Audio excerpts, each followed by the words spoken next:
Greetings and welcome to this week's edition of 401k Real Talk. This is Fred Barstein, contributing editor at wealthmanagement.com's RPA Edge and CEO at Trout, TPSU, and 401k TV. I review all of last week's stories and select the 5 most important and interesting ones, providing open, honest, and candid discussion you will not get anywhere else. So let's get real. First story, the November job growth numbers again beat expectations with almost 200,000 new jobs added, indicating a thriving economy with relatively low inflation, which could equate to a soft landing and stable interest rates. The numbers are a bit skewed as striking workers returned, also helping companies that support car manufacturers.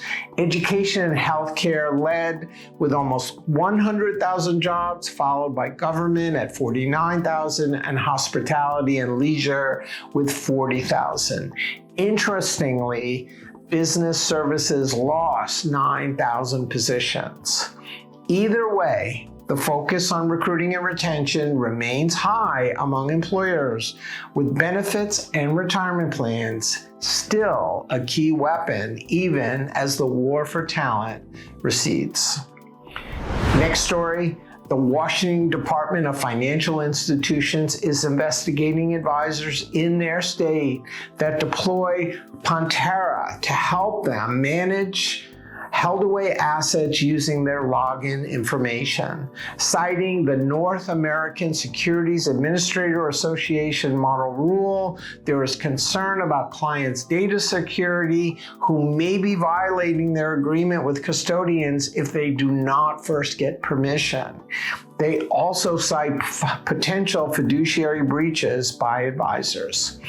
The beauty of Pantera, which acts as a cyber shield for advisors, is that they do not need permission of record keepers, which might be concerned about data security as well as self-interest in managing the assets themselves. The question is whether they will need to get permission in the future, and will Pantera lose clients until they do? The entire DC industry could face similar issues, having to comply with different state rules. So even if Pantera adheres to SEC data requirements, could states impose higher levels and help us all if there is a security breach, which is more than likely.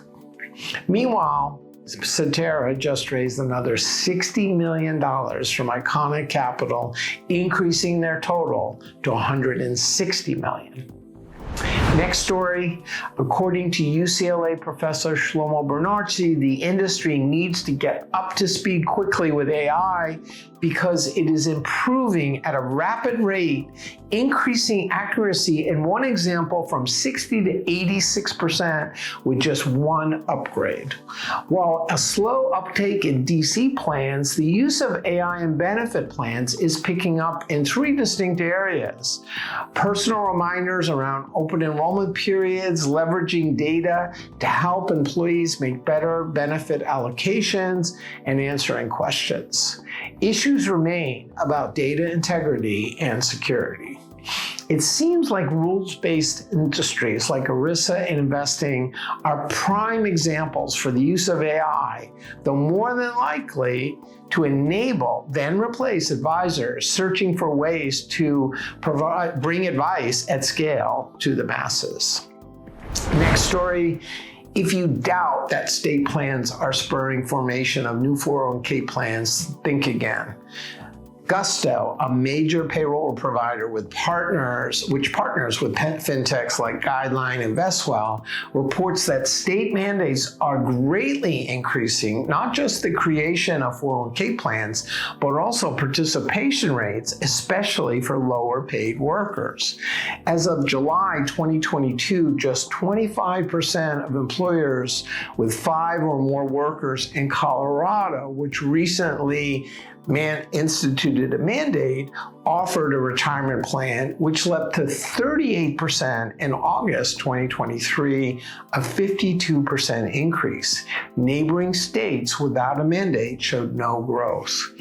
Enrollment for lower paid employees in existing plans grew from 10 to 19% pre and post mandate, while smaller companies saw the greatest uptake in plan formation from 19 to 28%. The question for RPAs and DC providers is whether they can profitably serve these smaller plans, which will switch providers or terminate their businesses quicker. Finally, the race to serve over 70 million DC participants without access to a financial advisor, leveraging data, fintech, and AI is just beginning, attracting new entrants like fintechs, wealth advisors, and RIA aggregators, potentially leaving some providers, current providers and distributors out in the cold if they do not adapt. Who will be the winners, losers, and new entrants as record keepers, RPAs and RIAs compete to serve DC participants? Read more in my column this week in wealthmanagement.com.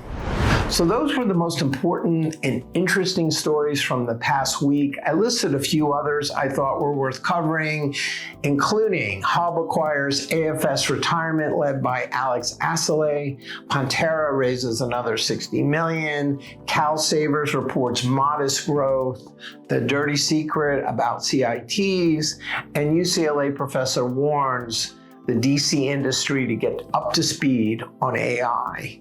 Please let me know if I missed anything or if you have any questions. Otherwise, I look forward to speaking with you next week on 401k Real Talk.